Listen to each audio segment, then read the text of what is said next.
Hello and welcome back to that Peter Crouch podcast with me, Peter Crouch. Chris Starks with me as usual, and we've got the Premier League's all-time leading goal scorer, Alan Shearer, with us today. How are we doing, guys? Welcome along. Thank you. Thanks for having me. Yeah, we're not far into this series. As you can see, Crouchy's on holiday. The plans around this have been loose, to say the least. Crouchy, explain sort of the current situation. Yeah, I do realise the new series has kicked off and I've pissed off on holiday straight away. I do understand that, but I'm blaming you and your scheduling. It's all right for summer, being able to go away to a house abroad. How the other half lift, Chris, eh? Exactly. Listen to him. Exactly. Look at us, just being humble. We're staying in the UK. You know how it is. Well, we've got to keep the economy going, haven't we, Chris? Some people don't do it. Yeah, he's getting one renovated down the road. So for this series of the podcast, we've got an analyst, right, to dig down some stats, Alan. Right. And I know you're aware of sort of the ones. Well, you see them on Match of the Day, like a lot of the records that are talked about. How is it for you as you start to see players challenging some of your many records that you have as a striker? Well, I thought Wayne would have had a really good opportunity of doing it. He sort of went deeper and deeper and started playing in different positions, which I was delighted about. I'm sure if he had stayed at his centre forward, he might have had a better chance of doing it. I thought Aguero might have, if he had stayed around, then he would have had a great opportunity. But the one that I'm looking over my shoulder now is obviously Harry, and he's got a great chance of doing it. Yeah. Shall we dig down on this a little bit? Because it's fascinating, right? So, Premier League scorers list, there's Shearer at 260. Right, correct me if any of this isn't right, Alan, or you want to challenge it. Rooney was at 208. You're right, Aguero, 184 goals. Kane, currently, 178 goals from 275 appearances. So here's the breakdown that our analyst has managed to I have to say, these stats are incredible. Like what Dave's done here. They're amazing. So this is just to give you an idea, side to side, like as a snapshot at that amount of games. So at Kane's current scoring rate, he would have to play another 128 games or about 4.5 seasons. So first question is, do you think he's got that in him? Yeah, I do. I mean, you'd never know with injuries. I know he's had niggling injuries with his ankles, hasn't he? He's never had a serious injury. In touch wood, he doesn't. If you go through your career without having one serious injury, I think you've been fortunate. Particularly the number of games he plays, the pace that he plays at, how dynamic he is.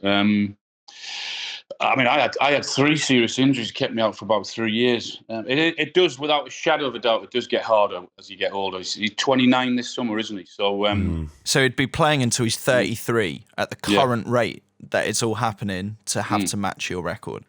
Yeah, he's got a great opportunity. I think he should sign for PSG or Real Madrid or something like that. That's what he needs to do, 100%. I was thinking, just touching on that though, Al. You had what, 2 serious knee injuries? Like 3. I had 2 serious knee injuries, and my ankle had dislodged and broken, dislocated, and chipped my bone in my ankle, which kept me out for 7 months as well. So 2 knees for 7 months each year.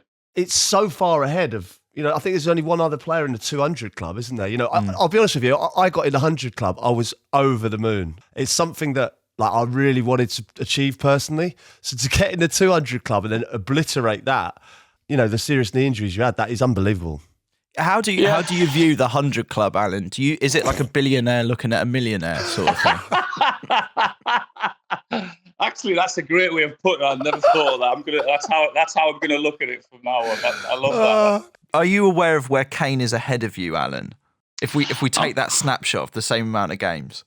Yeah, I know where he is. I know he's coming from it, and I also know he desperately wants it as well. Oh, 100%. I mean, I can see it in him every single week. I mean, they scored 5 last week. He never scored. I could imagine him driving home, being absolutely devastated. I know they've won the game, but as a forward, I know what he's like. He's got the same mentality of goals and how much they mean to him. I can just see it in his body language. He's overtaken your record for the highest number of away goals scored in the Premier League. Oh, that's So never been a fucking record, has it? You know, No, I mean, listen. Do you know what? It's like having the most headers. It's like, who wants that record? Yeah, I just want to talk about the mentality of a striker. If you're not playing, right, and you're watching your team, you obviously want your team to win, but you don't want the striker to score. Obviously, it's quite selfish in a lot of ways. And you always want to score more than your partner. That kind of mentality, I think it's like Chris sort of didn't really understand that kind of mentality. And also, if your team wins and you haven't scored, you're also fuming. Are all these things true? 100%, absolutely, yeah. I couldn't agree with you. You named me one goal scorer who's not selfish. You look at all throughout the years, whether it's Ronaldo or Messi or Mo Salah or Harry Kane, every single one of them is selfish in a good way in terms of being a great goal scorer. And I think you have to have that you have to have that mentality of if for whatever reason you're not playing and someone else is in your position. Yeah, you want your team to win, but you don't necessarily want them to score 2 or 3 and let the manager have a decision the following week. So, yeah, that's the way it is. It always has been. I think it always will be for a centre forward. Yeah, I remember Rio telling me about Ruud van Nistelrooy, and if his team won 3-0 or 2-0, whatever, and he hadn't scored, he'd be moody for the whole evening, and potentially even at training on Monday. I'd be the same. If you're winning 3 and you haven't scored, or 4 you haven't scored, yeah, you'd go and you'd sort of celebrate and sit and go out for a pint or whatever with the lads. But there's definitely a side to you thinking, shit, why didn't I score today? I needed to score, and you'd be a bit disappointed, definitely. Are all strikers like that, do you think? Or have you both been put with people that are there to make you look better? I mean, what you're both coming across as to me is almost selfish lovers, you know? I don't know if it follows through like that, but it's very single-minded. Crouchy? Up the arse, Gab. Alan, what do you think? Nah, I don't think so. I wouldn't call myself that or you that, Crouchy. Do you reckon you've been put with people that have been there mainly to assist you, though? Yeah, most of the time. I mean, when I went to Blackburn, it was Mike Newell. He was superb. He did the majority of the running. As did Chris Sutton. He was the one that sort of went deeper when we lost the ball. He was the one that had to go and help the midfield out, and I was the one that could stay and stand on the last defender. So those partnerships, yeah, and the system was just designed to score goals at Blackburn with Wilcox and Ripley either side. I mean, and the good thing about those two is that I knew and the team knew exactly what they were going to do. They were going to put the ball in the box. First opportunity, that ball was coming in the box. Whereas I then went to Newcastle after that, and it was me and Les. Me and Les only had 1 season together. And you probably say myself and Les Ferdinand were similar target man, reasonably quick at the time, decent in the air, liked to play on the last defender, loved crosses. And there were people saying that we couldn't, it wouldn't work, that partnership wouldn't work. Yet that season we got 49 goals between us, and that was the only season we played together. So, and that's how I've felt, is that the best partnerships that I've had have always been the ones that I've not had to work at. It just clicked. It's happened. Yes, you do bits in training, but from the first couple of days, you just knew that the partnership was going to work. But you need to be playing in the system, I think. But certainly with myself, anyway, I needed balls into the box and I needed them in early. I mean, I went to Newcastle, and David Ginola, he was an amazing player, but he did like a flick and a trick and doing other little bits. And I remember going in the dressing room after 5 or 6 games and going absolutely fucking mad at him because he hadn't put a cross in for 6 or 7 weeks. He was twisting, he was turning, he was going down the line, he was flicking his hair, he's doing it. And I was thinking, what on earth is going on here? This can't continue. And I went in the dressing room, and after a game, we went absolutely berserk. And we almost came to blows. But then after that, he started putting balls in, so it worked. Do you know, there's nothing more frustrating, is there, than that? I like towards the end of my career, Al, you'd have lost it because we had right-footed wingers playing on the left constantly, always cutting in and shooting. I felt like I was permanently going in for rebounds rather than getting crosses in the box. It was so frustrating. But I'd done that loads of times with the winger. isn't putting crosses in, you just get absolutely mad at him. It's so frustrating. Yeah, I can't imagine what an argument between you and Ginola would have looked like. I mean, it's pretty heated. What scenes Crouchy? It was.